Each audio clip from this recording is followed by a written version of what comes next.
Valeu, pessoal. Obrigado pela presença. Boa noite. Sejam bem-vindos. Então, hoje nós vamos falar de dois assuntos que, embora isso não tenha tomado um vulto muito grande de discussão junto à sociedade, mas são questões que estão, sim, sendo discutidas no Congresso Nacional e, pelo menos uma delas, com boa chance de ser aprovado, né? Provavelmente vocês já ouviram uma expressão assim, que no Brasil, muitas vezes, se tenta mudar tudo para não mudar nada. E isso tem sido uma constante realmente na história do Brasil, né? Naquilo que envolve mudanças de leis e coisas desse tipo. E às vezes se criam polêmicas propositalmente para se desviar a atenção daquilo que deveria efetivamente estar sendo debatido, estar sendo discutido. E principalmente quando nós enfrentamos uma crise no Brasil, sobretudo uma crise política, aparecem propostas das mais mirabolantes possíveis. Então, hoje, uma das questões que muito tem se falado, e a imprensa tem falado muito sobre isso, é sobre o semipresidencialismo, né? Hoje no Brasil, como nós sabemos, nós temos como sistema de governo o presidencialismo, né? Então, assim, não é a primeira vez que no Brasil se fala sobre isso, já se falou sobre isso em outros governos, em outras ocasiões, em outros momentos de crise, já se falou sobre essa questão do semipresidencialismo. Então, assim, como sistema de governo, a gente tem ou o presidencialismo ou o parlamentarismo. E como intermediário chamado semipresidencialismo. Então, assim, só de uma forma muito rápida e resumida, que não é essa a nossa intenção, mas assim, no chamado parlamentarismo, né, e que ocorre em vários países, sobretudo em vários países europeus, então no parlamentarismo se elege o presidente, que é eleito pelo voto direto, e se elege um primeiro-ministro. Então, nos sistemas onde há o parlamentarismo puro, o presidente ele tem, muitas vezes ele tem quase que um status figurativo, ou seja, o presidente tem pouco poder nos sistemas parlamentaristas. Ele basicamente é o chefe de Estado, e aí então ele representa o país, né, externamente nas relações internacionais, e ele é chefe das Forças Armadas. Enquanto o primeiro-ministro é responsável por todas as outras questões relativas ao país, execução de orçamento, nomeação de funcionários, sanção e veto de leis e por aí vai. Então, assim, no sistema parlamentarismo puro, o primeiro-ministro, normalmente, ele não é eleito diretamente pela população. Ele é eleito pelo parlamento, né? Que seria mais ou menos o nosso Congresso Nacional. Então, os partidos que têm que elegeram maior número de deputados, normalmente vão conseguir eleger o primeiro-ministro. Quando isso não é possível, se faz uma coalizão entre os partidos para que o primeiro-ministro seja eleito. Então, assim, nos sistemas parlamentaristas, o poder de fato, né, está muito mais com o primeiro-ministro. O presidente tem um poder bem menor. No presidencialismo nós conhecemos, é o que nós vivemos no Brasil. Se elege o presidente é chefe de Estado e chefe de governo ao mesmo tempo, né? E no que se propõe aqui no Brasil, que seria esse semipresidencialismo, seria uma coisa intermediária entre o que é o parlamentarismo e o que é o presidencialismo. Só que, diferente do parlamentarismo, haveria um equilíbrio de poder maior entre o presidente e o primeiro-ministro. Mas num sistema semipresidencialista como esse que está se propondo aqui, que algumas pessoas estão propondo no Brasil, haveria o papel do presidente e o papel do primeiro-ministro também. Só que no sistema semipresidencialista, esse que algumas pessoas estão propondo no Brasil, o presidente teria um poder maior do que nos sistemas de parlamentarismo puro. Então, o presidente, além, né, de cuidar das relações internacionais, de ser chefe das Forças Armadas, também teria o poder de nomear funcionários do governo, por exemplo, de sancionar ou vetar leis, né? Tem o poder de pedir a destituição do primeiro-ministro. Então, num sistema semipresidencialista, o presidente e o primeiro-ministro teriam uma divisão de poder, um equilíbrio de poder maior do que existe nos sistemas parlamentaristas puro, né?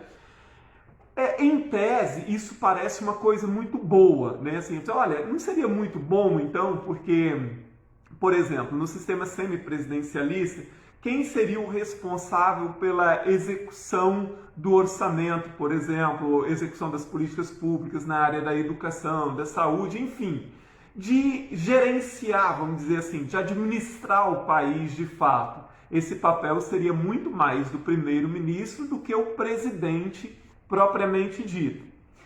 E se o primeiro-ministro não estiver agradando, então ele pode ser destituído. A destituição dele tanto pode ser pedida pelo presidente como pelo próprio Congresso Nacional, que pode derrubar o primeiro-ministro. Em tese, isso parece muito democrático e possa parecer até melhor do que o presidencialismo puro. Claro, em tese é mesmo. Mas na prática, como isso funcionaria no Brasil? Aqui nós já percebemos, muitas vezes, nós temos uma quantidade gigantesca de partidos. Nós temos mais de 30 partidos aqui no Brasil. E conhecemos como se dão as relações de poder, né, entre os partidos. Olha como funciona, por exemplo, o chamado Centrão, né, que é o tempo inteiro ali uma busca de troca de favores, em busca de cargo, busca de uso do dinheiro público e por aí vai. Então você imagina se o Congresso tivesse o poder de destituir o primeiro-ministro sempre que o primeiro-ministro não agradasse. Então, assim, toda vez que o primeiro-ministro não atendesse, né, aos pedidos e às reivindicações dos partidos e dos políticos, né, em busca de cargos, de novas verbas e tudo mais, ele seria destituído. Ou seja, haveria uma possibilidade aqui no Brasil que nós tivéssemos em um ano só vários primeiros ministros, porque pela forma com que a política funciona. Então, para se pensar num sistema semipresidencialista, na minha visão, nós teríamos que fazer uma reforma política profunda, reduzindo substancialmente o número de partidos, para que, quando houvesse a formação de um gabinete, de um primeiro-ministro, houvesse a possibilidade de acordos realmente entre os partidos. Porque aqui haveria, a princípio, uma dificuldade com essa quantidade de partidos que nós temos, uma dificuldade de você escolher um primeiro-ministro. Isso seria muito difícil.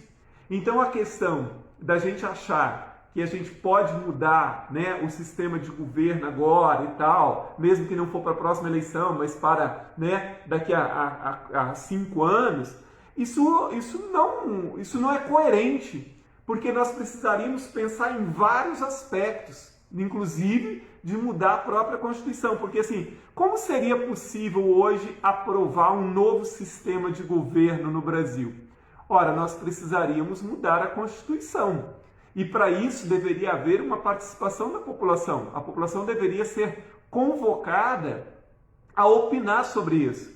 Talvez aqueles que são um pouco mais velhos, né, que têm já a minha idade ou por aí, devem lembrar que já houve um plebiscito no começo da década de 90, em 1993, a população brasileira foi convocada a votar num plebiscito se ela queria continuar com o regime presidencialista, com o sistema presidencialista, ou se ela optava pelo parlamentarismo. A maioria maciça da população optou por continuar o presidencialismo no Brasil, ou seja, a população rejeitou já uma vez o parlamentarismo. Então nós precisaríamos, primeiro, que a população entendesse claramente quais os benefícios, o que é, né, o sistema semipresidencialista, qual a diferença para o presidencialismo e por que isso seria bom. Então, assim, eu não posso falar que é bom em tese, eu tenho que explicar isso e entender como funciona o nosso sistema partidário no Brasil hoje, que é muito precário, em função dessa quantidade gigantesca de partidos que nós temos e como uma boa parte dos partidos agem de uma forma patrimonialista, né? De uma forma muito pouco republicana, muito pouco apegada a cumprir, né, a Constituição, a cumprir as regras, a cumprir aquilo que está determinado e sempre voltado para os interesses da sociedade. Então, a discussão em torno de um provável sistema semipresidencialista no Brasil, ela vem num momento, mais uma vez, num momento de crise, como normalmente ocorre no Brasil. E ela tem muito mais por finalidade hoje desviar a atenção de problemas que estão ocorrendo. Por exemplo, hoje existe no Brasil, no Congresso Nacional, mais de uma centena de pedidos de impeachment do presidente. Eu não estou entrando aqui no mérito se esses pedidos têm ou não fundamento, mas o presidente da Câmara teria a obrigação de analisá-los e, se achar por bem que eles devem ser rejeitados, seriam arquivados. O problema é que ele tem se negado a analisar e tem uma pressão da sociedade para que o presidente da Câmara analise pelo menos isso. E aí ele é uma das pessoas hoje que está puxando essa discussão sobre a possibilidade de se adotar um sistema semipresidencialista no Brasil. Ou seja, ao invés da gente se debruçar primeiro sobre aquilo que deveria ser debruçado, a gente está falando de outras coisas. Além disso, pessoal, é sempre bom entender que assim, nós vivemos hoje um momento de crise, sem sombra de dúvida, né, de todos os tipos, a pandemia, a crise econômica, desemprego, o que fazer de agora para diante. Então hoje nós deveríamos estar focados nisso. O Congresso Nacional deveria estar focado em propostas efetivas para a nação, no sentido de o que fazer para sair dessa crise. Nós temos lá no Congresso Nacional uma série de reformas que deveriam estar andando, como a reforma tributária e a reforma administrativa. Eu não estou aqui fazendo uma defesa daquela reforma administrativa que está lá, mas ela deveria sim estar sendo debatida. A reforma tributária nem se fala, a carga tributária do Brasil ela é gigantesca.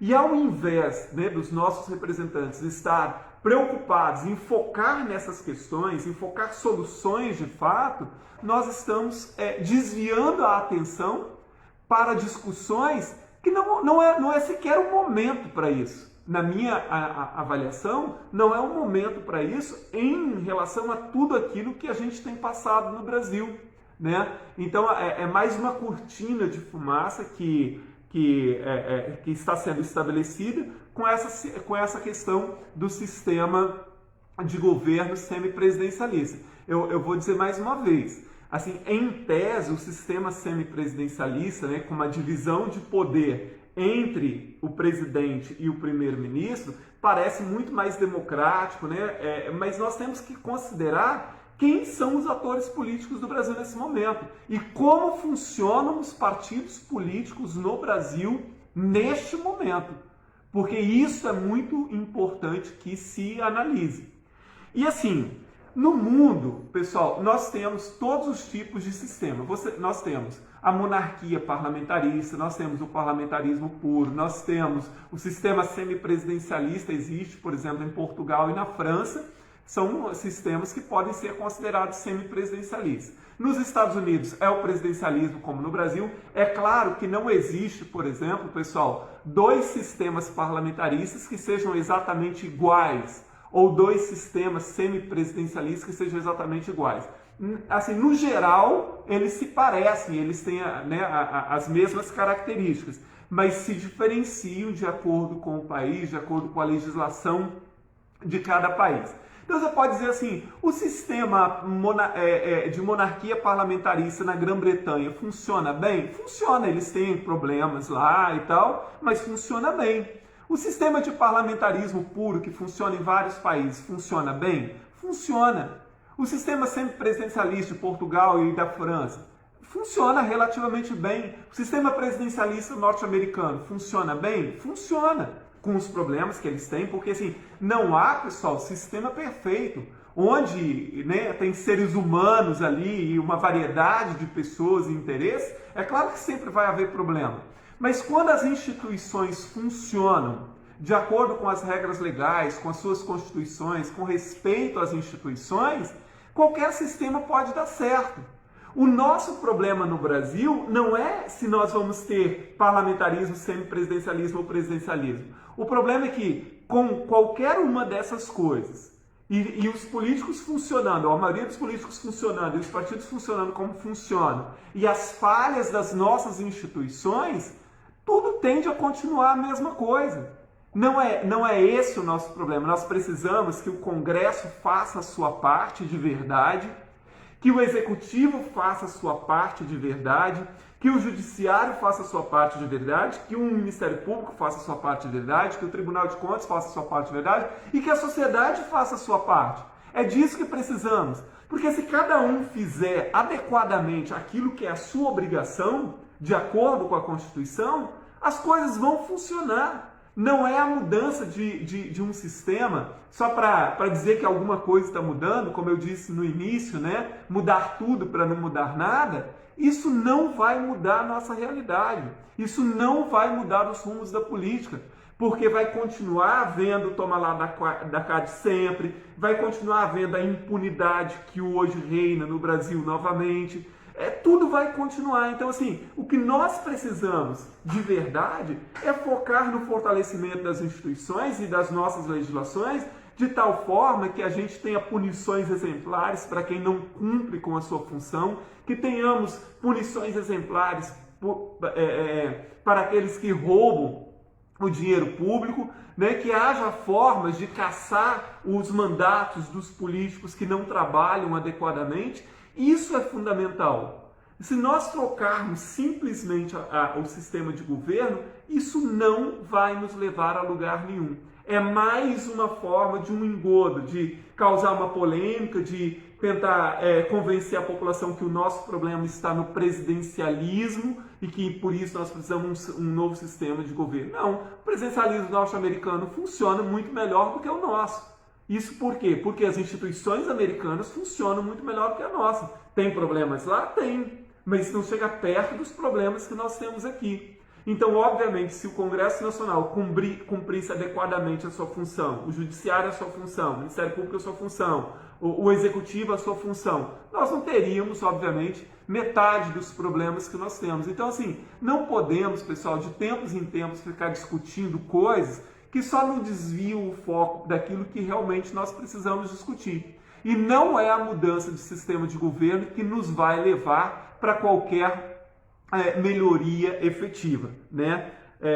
Então, assim, essa é a questão hoje que envolve essa discussão do semipresidencialismo no Brasil, que é, a meu ver, mais uma cortina de fumaça e uma forma de desviar o foco para aquilo que realmente nós deveríamos estar cobrando do governo. Em todo caso, vamos imaginar que essa coisa evolua e tal, isso vai vir a médio prazo, isso não é mudança para a próxima eleição, porque teria que mudar a Constituição, e isso não vai ser possível fazer até a próxima eleição, porque carece de um aprofundamento muito maior. Mas a gente tem que ficar de olho, porque a gente às vezes não pode confiar muito nos rumos que muitas vezes uma boa parte do Congresso dá às questões aqui no Brasil, e a gente sabe que como funciona hoje, né? Há um amplo domínio novamente do chamado centrão, e a gente sabe como os interesses ali muitas vezes passam ao largo daquilo que interessa efetivamente à sociedade, mas aquilo que interessa muito mais a eles. A outra proposta que está em andamento no Congresso Nacional é a aprovação do chamado distritão.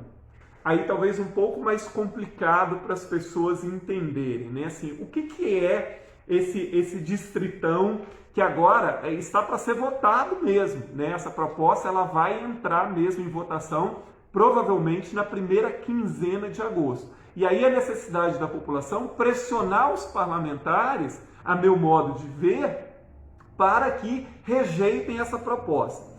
Então, assim, isso é uma mudança para a eleição dos legislativos, do Congresso Nacional, das Assembleias e das Câmaras de Vereadores.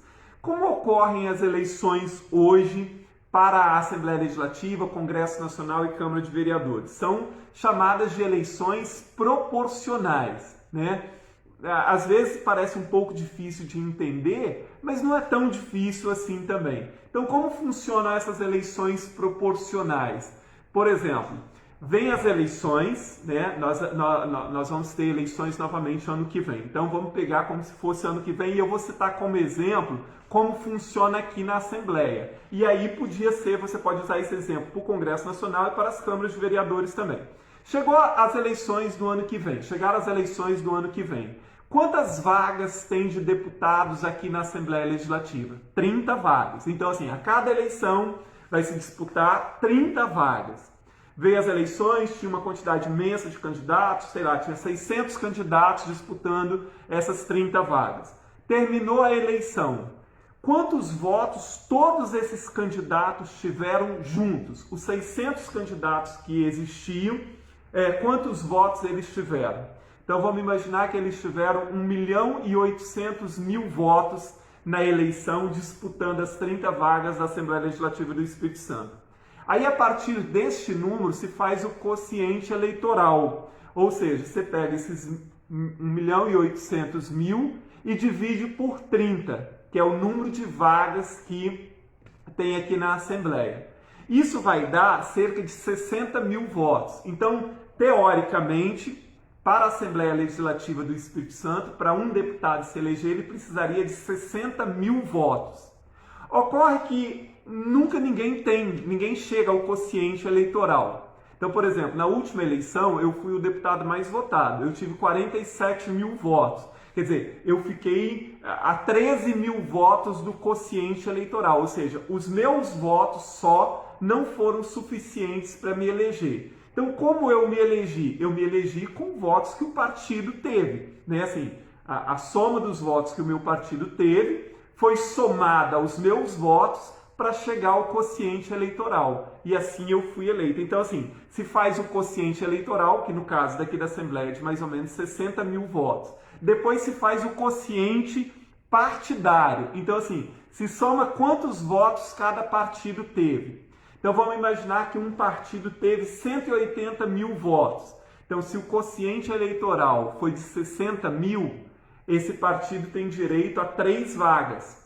Tem direito em termos, né? Se os outros partidos não tiveram muito mais votos que ele. Então, por isso que às vezes, pessoal, hoje, uma pessoa às vezes fala assim: eu não entendo como uma pessoa teve 20.000 votos e foi eleita, e a outra teve 25.000 votos e não foi eleita.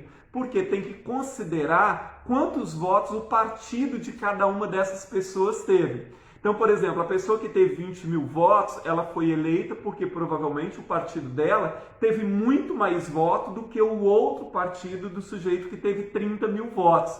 Então, somando os votos do partido da pessoa que teve 20.000 votos, ela alcançou o quociente eleitoral e pôde ser eleita. Já o outro, mesmo com 30.000 votos, não conseguiu se eleger. Então, assim, o sistema atual, ele realmente, às vezes, ele é um pouco mais complicado. Mas é só você dar fazer um pouquinho com atenção, ler o que é o quociente eleitoral, o que é o quociente partidário, que você entende muito rapidamente. E a mesma coisa vale, então, tanto para o Congresso Nacional, para a Assembleia Legislativa e Câmara de Vereadores.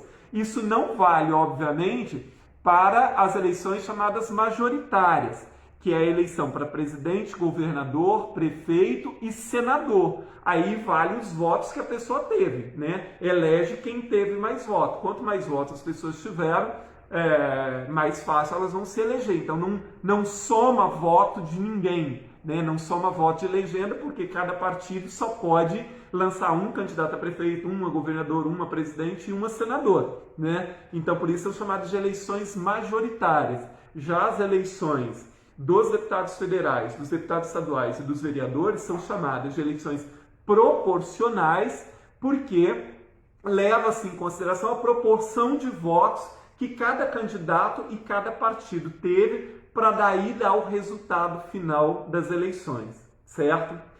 Tá, esse sistema tem falhas, tem algumas injustiças, até que pode ter. Agora querem fazer o quê? Querem adotar o distritão. Como isso funcionaria?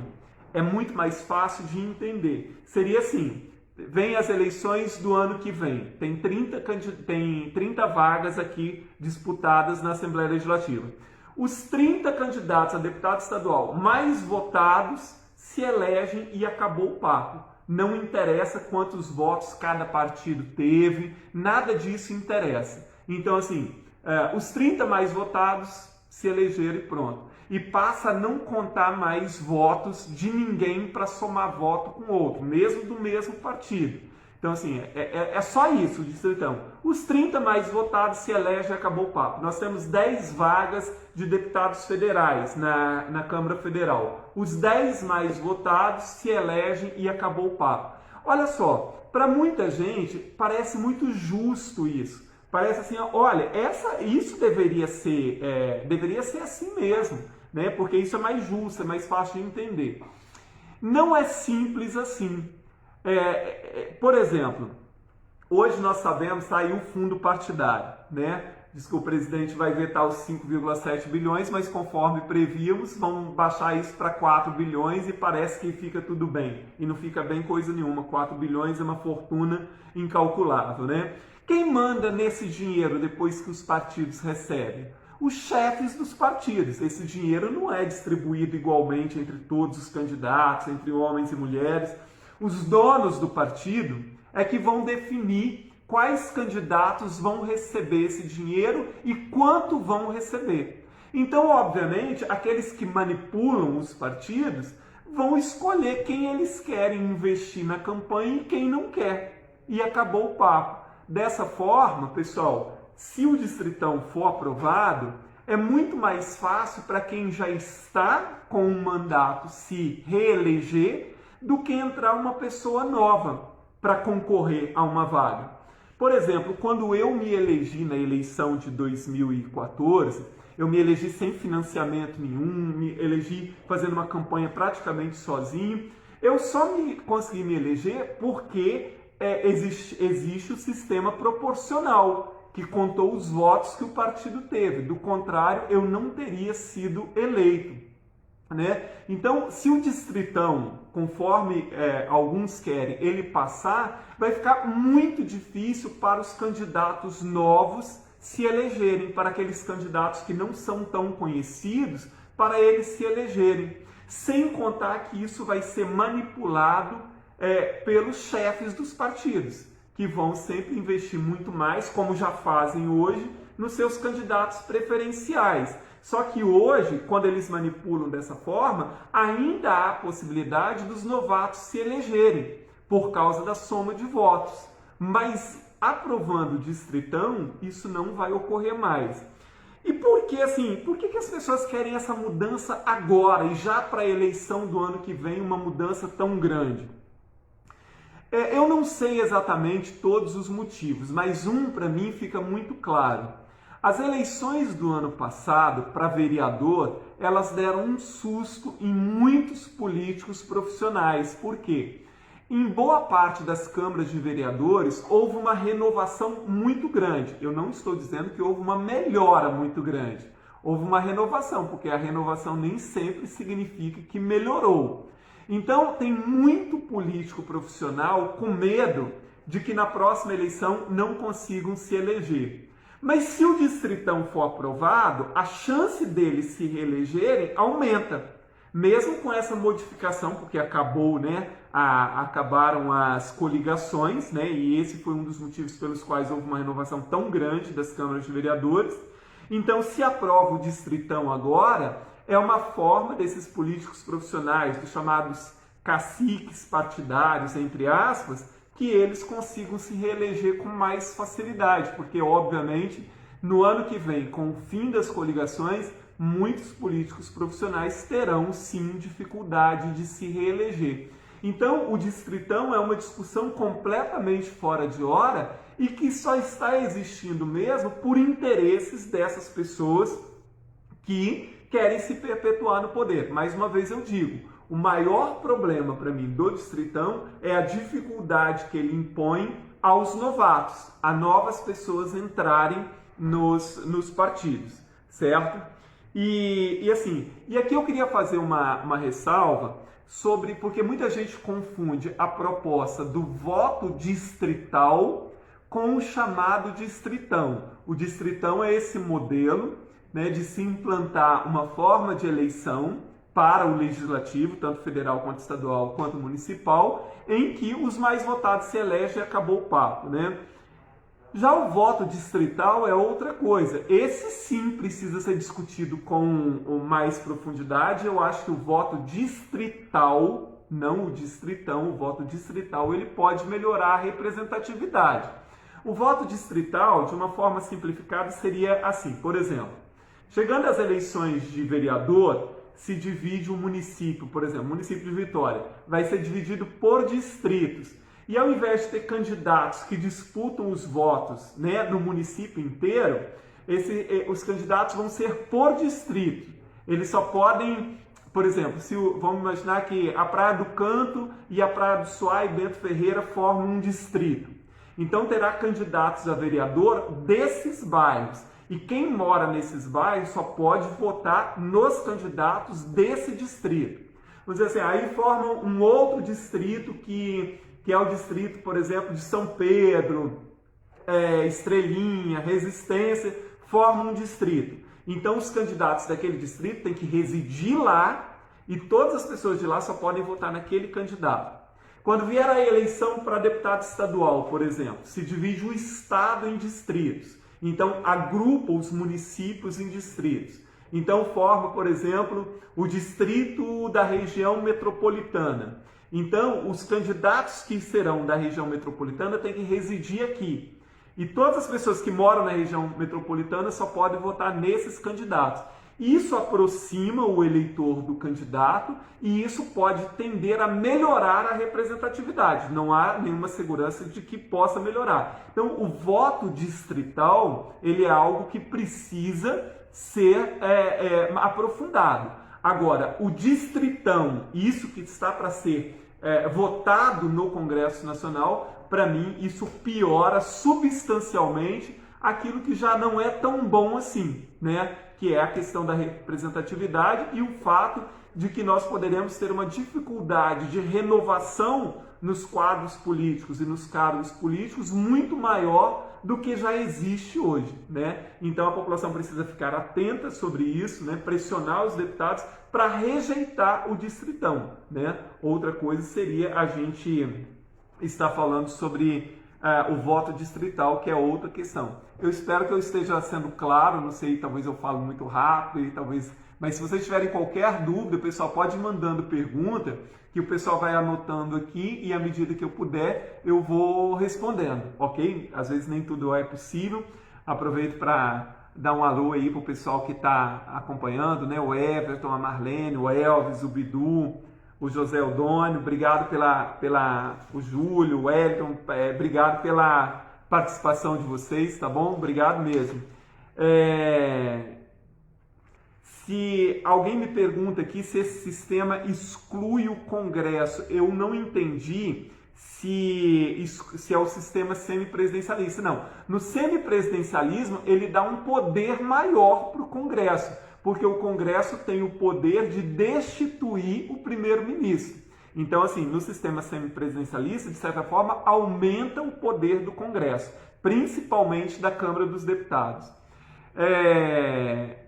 O Piero Holtz, lá de Santa Maria, conheço, meu amigo, está perguntando aqui, nos Estados Unidos existem 2 grandes partidos. No Brasil, essa seria uma boa opção? Ô Piero, eu não sei se 2 partidos, na verdade nos Estados Unidos tem mais partidos também do que esses 2, só que os outros partidos não se projetam. Então acaba que esses 2 partidos existentes lá, eles acabam sendo quem define, né, os rumos da política do país. Eu não sei se seria o caso de 2 partidos. O que é certo, Piero, é que essa multiplicidade de partidos existentes no Brasil é muito ruim. Eu não sei qual seria o número adequado, mas eu penso que nós deveríamos reduzir pelo menos a metade, né? Eu acho que se nós tivéssemos 15 partidos no Brasil, já seria mais do que suficiente, porque é só você pensar o seguinte, Assim, quando você tem 30 partidos, ou mais de 30, nós temos acho que 33, e tem uma fila de mais de 50 pedindo autorização para existir no TSE. Olha que absurdo, né? Então, assim, quando você tem uma quantidade tão grande de partidos como essa, como você entende isso? Assim, é possível, porque um partido político, em tese, ele defende um programa de governo, ele defende uma ideologia, né? Ele defende um projeto para o país.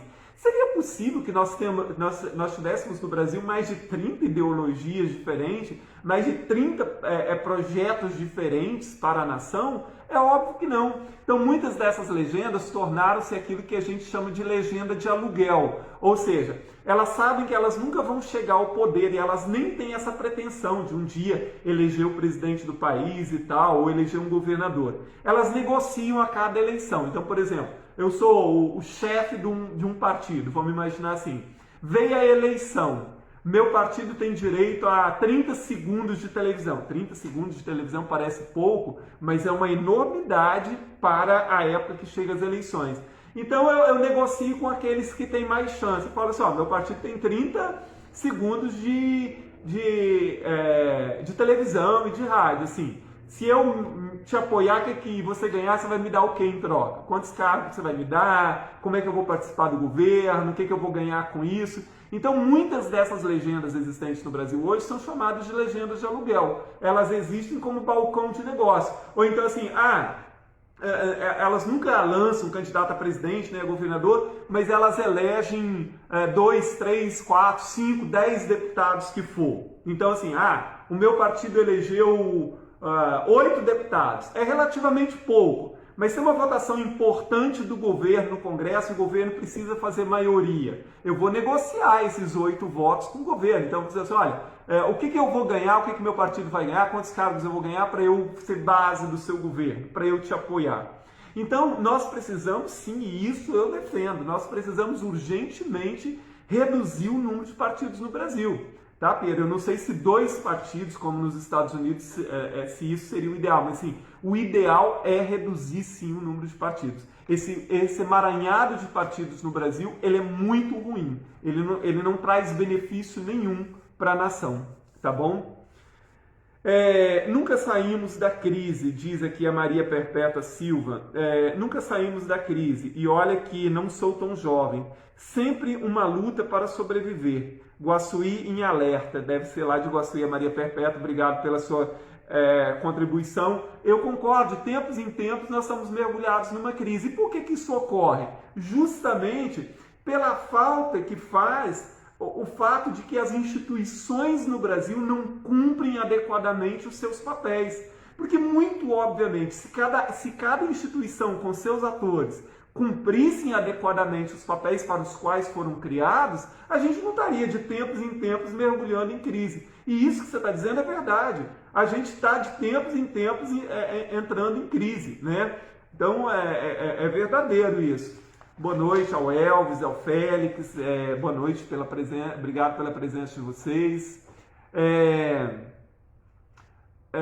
Tem aqui perguntas que são fora do tema, né? O Júlio Angel pergunta aqui, quando é que o governo começará realmente a valorizar os profissionais da educação?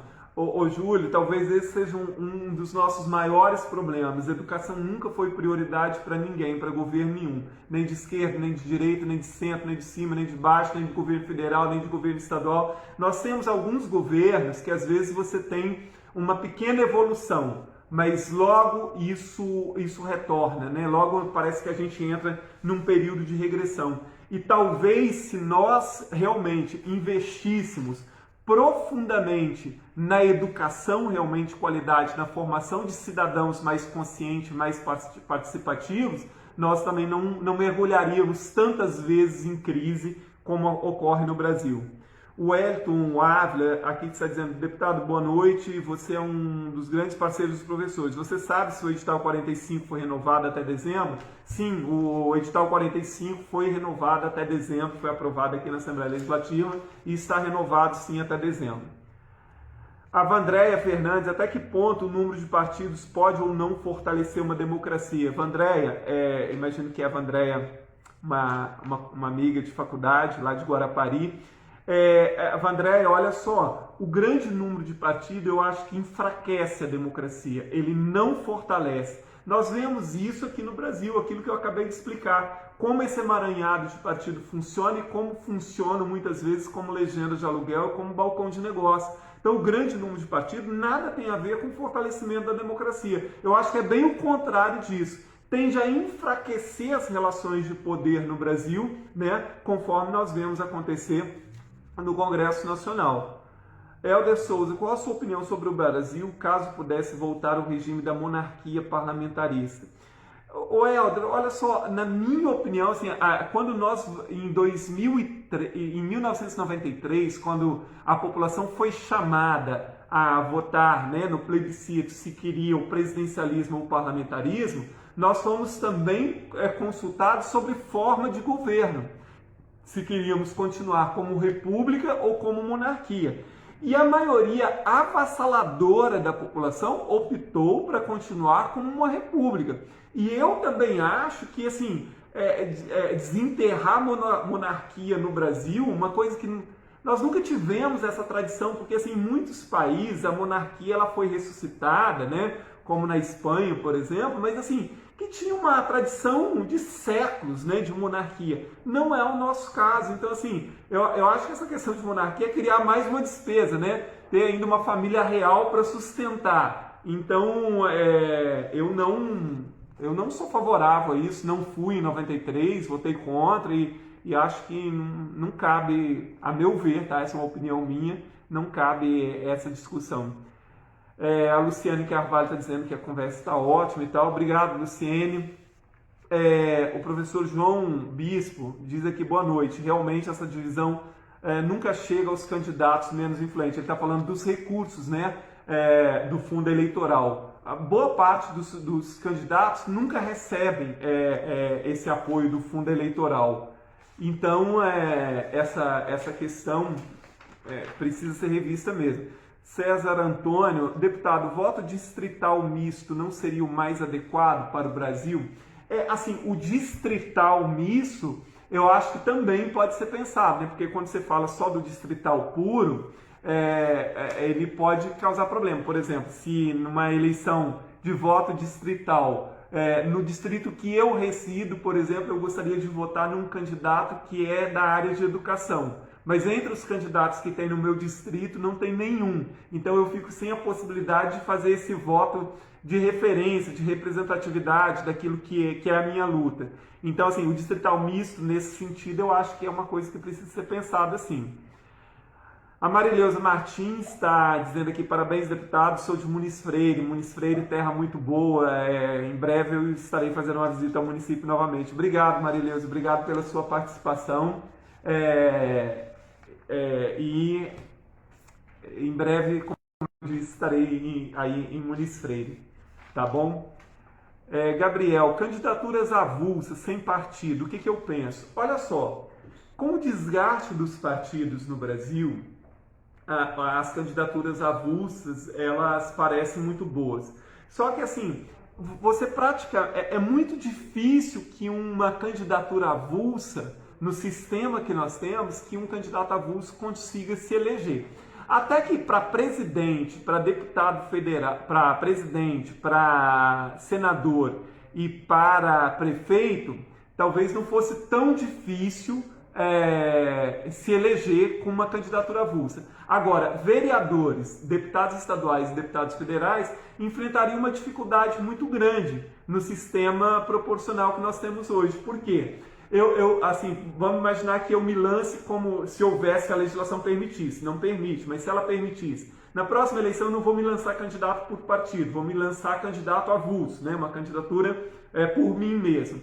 Então eu teria que ter um número de voto maior do que a maioria dos partidos. Do contrário, eu jamais seria eleito. Então há uma dificuldade muito grande no nosso sistema para eleger candidatos avulsos, sobretudo para as casas legislativas. Como eu falei, para o executivo talvez não fosse tão difícil assim, tá bom? Pessoal, olha só, nós vamos deixar essas lives, elas ficam gravadas, tá? Elas ficam gravadas tanto no Instagram quanto no Facebook. Então depois, se você quiser, né, indicar para os seus amigos, quiser rever ou qualquer coisa nesse sentido, fica gravado, tá? Tanto no Facebook quanto no Instagram, ok? Pessoal, enfim, a gente acho que não tem mais perguntas e eu espero ter conseguido esclarecer, pelo menos de uma forma assim, geral, o que é essa proposta do semipresidencialismo e o que é essa proposta do distritão. A gente precisa ficar atento, como eu disse antes, para mim, as duas propostas nesse momento, elas são uma cortina de fumaça e elas guardam interesses muito pouco republicanos e que pouco interessa a maior parte da sociedade. E nós corremos o risco de piorar aquilo que já hoje não é muito bom. Então nós precisamos constantemente estar reavaliando sistemas, legislações, etc. Mas nós precisamos fazer isso sempre no sentido de que realmente isso melhore para a sociedade e não que isso melhore para quem quer se perpetuar no poder, que é o que normalmente ocorre, ok? Pessoal, qualquer outras dúvidas que vocês tiverem, vocês podem enviar para o WhatsApp do nosso gabinete. É o 99817-0309. Mais uma vez, 99817-0309. Também, assim, se você olhar no meu Instagram, no Facebook, você vai encontrar esses números por lá. Ou ainda no nosso canal do YouTube, ou no nosso site, né, que tem todas essas questões também lá, ok? Pessoal, olha, boa noite, mais uma vez, muito obrigado. Obrigado, Félix, por estar colocando o número aí. Mais uma vez, obrigado a todos vocês. Foi um prazer novamente estar conversando com vocês. Obrigado pela participação. Se quiserem recomendar aos seus amigos, eu acho que é uma discussão que a gente precisa ampliar. Não há como pensar em esgotar essa discussão nesse momento. E até a próxima, que será na terça-feira que vem, mais um Papo Aberto com a Jéssica. Obrigado mais uma vez, um grande abraço, um bom descanso para todos vocês. Obrigado.